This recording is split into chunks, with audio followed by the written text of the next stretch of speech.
ఉత్తరప్రదేశ్లోని ప్రయాగరాజ్లో జరుగుతున్న మహాకుంభమేళా వల్ల ఆ రాష్ట్ర ఆర్థిక వ్యవస్థకు 2 లక్షల కోట్లు సమకూరే అవకాశం ఉందని ఆర్థిక నిపుణులు అంచనా వేస్తున్నారు. ఈ మహాఘట్టానికి 40 కోట్ల మంది భక్తులు హాజరవుతారని ఉత్తరప్రదేశ్ ప్రభుత్వం అంచనా వేస్తోంది. వారిలో ఒక్కొక్కరు 5,000 ఖర్చు పెడితే 2 లక్షల కోట్ల ఆదాయం వస్తుందని నిపుణులు చెబుతున్నారు. 2019లో ప్రయాగరాజ్లో జరిగిన అర్ధ కుంభమేళా వల్ల ఉత్తరప్రదేశ్ ఆర్థిక వ్యవస్థకు 1,20,000 కోట్లు సమకూరాయని ఆ రాష్ట్ర ముఖ్యమంత్రి యోగి ఆదిత్యనాథ్ ఇటీవల తెలిపారు. 45 రోజుల పాటు జరిగే మహాకుంభమేళా ఉత్తరప్రదేశ్ ఆర్థిక వ్యవస్థకు 2 లక్షల కోట్ల సంపదను సమకూర్చే అవకాశం ఉందని ఆర్థిక నిపుణులు అంచనా వేస్తున్నారు. 40 కోట్ల మంది భక్తులు వస్తారని అంచనాతో ప్రయాగ్రాజ్లో 4,000 హెక్టార్లలో ఉత్తరప్రదేశ్ ప్రభుత్వం భారీ ఏర్పాట్లు చేసింది. ఇందుకోసం 7,000 కోట్ల రూపాయలను ఖర్చు చేసింది.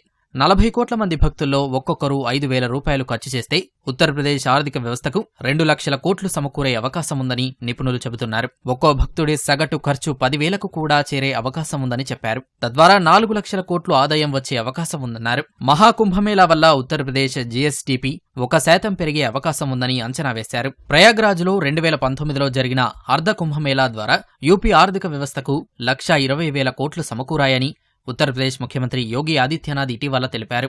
40 కోట్ల మంది భక్తులు వస్తారని అంచనా ఉండడంతో ఈసారి 2 లక్షల కోట్లు సమకూరే అవకాశం ఉందని చెప్పారు. 2019లో జరిగిన అర్ధ కుంభమేళాలో 24 కోట్ల మంది భక్తులు పాల్గొన్నారు.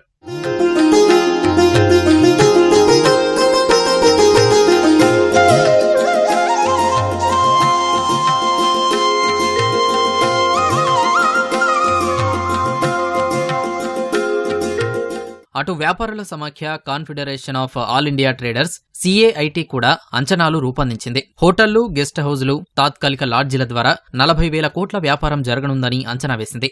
ఆహారం, పానీయాల రంగం 20,000 కోట్లను సమకూర్చే అవకాశం ఉందని తెలిపింది. పూజా సామాగ్రి సహా ఆధ్యాత్మిక పుస్తకాల ద్వారా 20,000 కోట్ల లావాదేవీలు జరగనున్నాయని పేర్కొంది. రవాణా, లాజిస్టిక్స్ సేవల ద్వారా 10,000 కోట్లు, టూరిస్ట్ గైడ్లు, ట్రావెల్ ప్యాకేజీల ద్వారా మరో 10,000 కోట్ల వ్యాపారం జరిగే అవకాశం ఉందని అంచనా వేసింది. తాత్కాలిక వైద్య శిబిరాలు, ఆయుర్వేద ఉత్పత్తులు, ఔషధాల ద్వారా మరో 3,000 కోట్లు, ప్రకటనలు, ప్రమోషన్ కార్యకలాపాల ద్వారా 10,000 కోట్ల వ్యాపారం జరిగే అవకాశం ఉందని సిఏఐటి అంచనా వేసింది.